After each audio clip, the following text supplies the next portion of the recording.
I'm Burjo. I'm Jace. And I'm Alex. It's what we did on the weekend from Knotfest Sydney. Knotfest Sydney with Malevolence. Man, Sydney's it's a unique spot. And I reckon your band would fit in real well here because it's like a good metal scene and good hardcore scene. You got the crossover. So. Yeah, I do feel like we've got a lot of similarities between like just generally Australia and like where we come from. It's like it's quite down to earth, quite humble, quite fresh. Everyone looks cool. Yeah, It's good. It's good.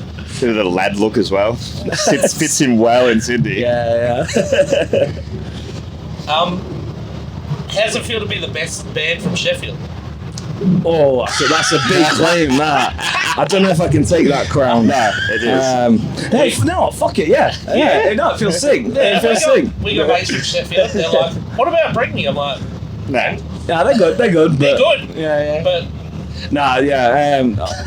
Yeah, fuck it, I'm rolling with it, yeah. It feels pretty good, bro. Obviously, you got a lot of good bands in Sheffield's sick musical city.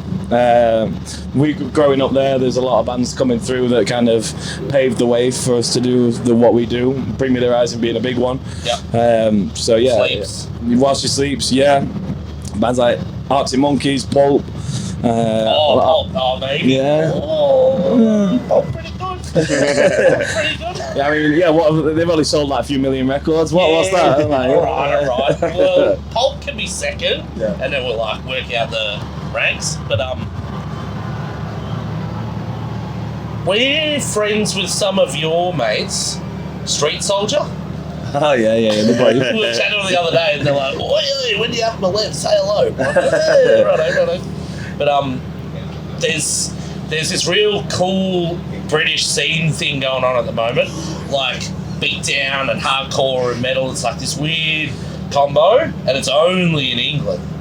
You think? I reckon there's like a little bit here, but it's not. Not enough to get Street Soldier to come over. It's slowly kicking off. But Yeah, I mean, I think the UK's in a bit of a weird. It's like for me personally, I see the UK's in a bit of a weird place at the minute because it's kind of coming out of this like violent period of the beatdown scene, which kind of killed itself, which probably wasn't a bad thing necessarily because the shows were just unattended. I mean, they were just so poorly attended towards the end that it was just kind of like not fun for anybody. But the heavy sound has kind of stayed, so I'm hoping that we're on an upwards trend of like new people starting bands. But yeah, it's in a weird place. I feel like the scenes don't cross over as much as they used to now. Like, yeah, I feel like the hardcore scene and the metal scene in the UK is a bit divided right now. And I feel like we're one of the only kind of bands that you're a unique band. Yeah, like we're kind of straddling both all the scenes at the minute, which is kind of weird, but you know it's sick as well. It's absolutely sick. So yeah, I'm just hoping for more people to start bands because that's what it needs. And I feel like there's a like a magnifying glass over the UK a lot of the time. So it's about time we start pumping out some good music. Yeah, fucking nice. So how's Knotfest going so far? Trying to win over the boomers. Amazing, bro. I love it here. Melbourne yesterday was insane. We played a little later yesterday, which was sick. We had a big crowd. Very big crowd. Sick. Thank you, Bad Omens. They're all confused because they're waiting for Bad Omens and you guys are out there. Who the fuck is these guys? Like, why is he screaming at me?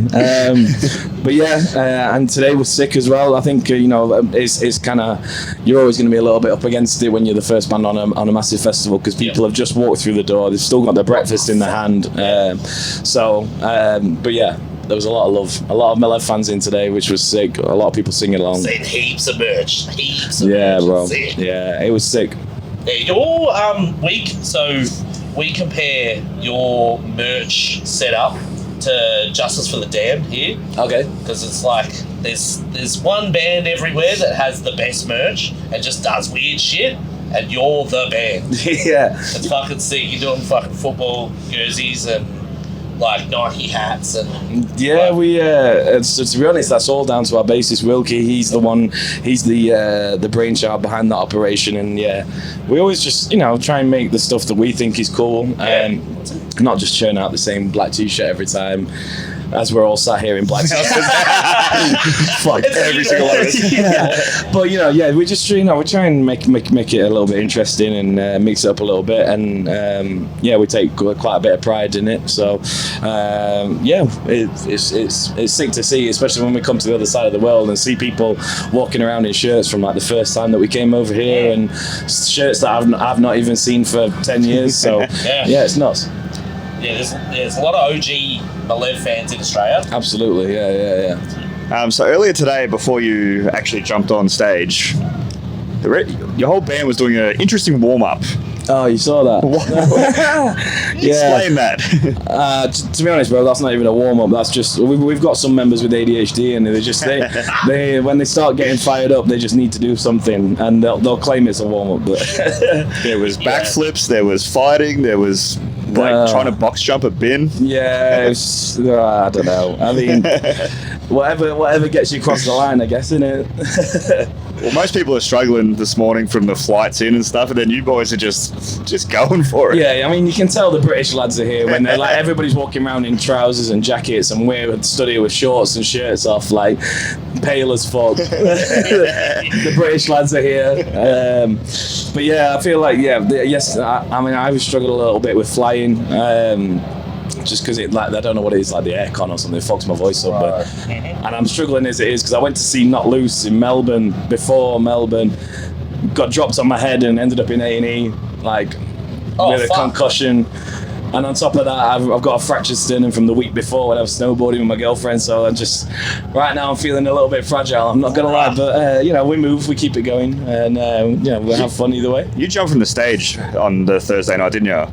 Yeah. Well, I don't know how you hit the ground. There was no room to hit the ground.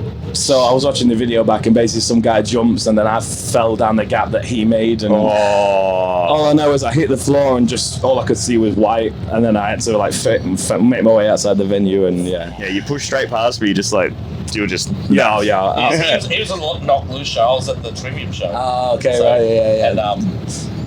yeah. And when you guys played, I was like, there's me and like 3 of our mates that are like Malev fans, and then everyone was just Amon Amarth fans, and I'm like, oh no. But then you fucking G'd them all up, and they all had their phones going with lights and shit. I'm like, yeah, bro. This is sick. I mean, like, to be honest, we take pride in the fact that I think even if you don't know who we are, you will still put on a good show, and you'll still leave with a smile on your face. So that's all I really want, and I think it's great playing to a room of people that don't know who you are, because so many bands can't do it. I mean, we watch hundreds of bands. We watch every band, and you see the bands that are like on a mixed field show, and they don't sound like the headliner.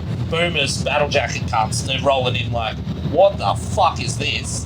And normally they're just like, nah, go to the bar, go for a dart, go for a fucking piss. Yeah. And you just like turn them all around. It's like, man, no one does that. That's sick. Yeah, I think we're quite good at that now. Like I almost sometimes feel more comfortable playing to a room of people that don't know who we are than a room full of like friends and family. So you've just got to go out there and just put on a good show, and like show that you're not just like, we don't take ourselves too seriously. That's like, we'll have a laugh on stage, we'll smile, and I feel like if people see you smiling, it's infectious. It's hard not to smile along. So we just give it a good go every time. And a good feeling to get the crowd to turn around when you know they're not. There's no way, because there's always a moment in the set where you see it switch, and it's, for us, like we've been doing a lot of opening slots recently, so for us it's like third song in, we go for the circle bit, everyone's like, okay, yeah, let's do it, let's have a go. And high place. I mean that's the ballad that even you get the grown men crying. It's so wild. I'm like, man, I can't believe it's like in your set and it kills, and like everyone's fucking got the phones and lighters. I'm seeing all the like Zippos coming out. I haven't seen a Zippo. That's old school, yeah. So you just hear tings. You see who the smokers are in the crowd, That's it. So we just got some generic questions we always ask everyone. What was the first show you ever went to? First metal show, or like any show? I'll go for the first metal show, because the first one I actually went to was like some lame local Battle of the Bands thing, and it sucks. But the first metal show I went to was Killswitch Engage. And I broke 2 ribs because I didn't know what a wall of death was, so I just walked into the middle thinking, oh, what's going on here? Which Killswitch? Howard. Yeah. Howard. Yeah. Peak Killswitch. Yes, the huge. I said it. Yeah, it's Killswitch is Howard Killswitch. Yeah, that was mine too. Mine was Howard Killswitch. Yeah, great band. Was it As Daylight Dies tour? Or End of Heartache. Nah. It was. I think I was the End of Heartache, so it was. Yeah. I don't know what year it was. It was early. Yeah. Early 2000s. Yeah, like mid 2000s. Yeah. About mid 2000s. Yeah. Fuck yeah, Killswitch. Bro. They're collectively like one of our favourite bands, like from back in the day. So yeah, man, I love that band. Yeah, it wasn't the same once Howard left. No, but to be fair, Jesse kills it, bro. He is. Like, He's great. he's such a good vocalist. So I've got nothing bad to say about Jesse. I just love Howard's cleans. Yeah. Yep. What's something fucked you've seen on tour?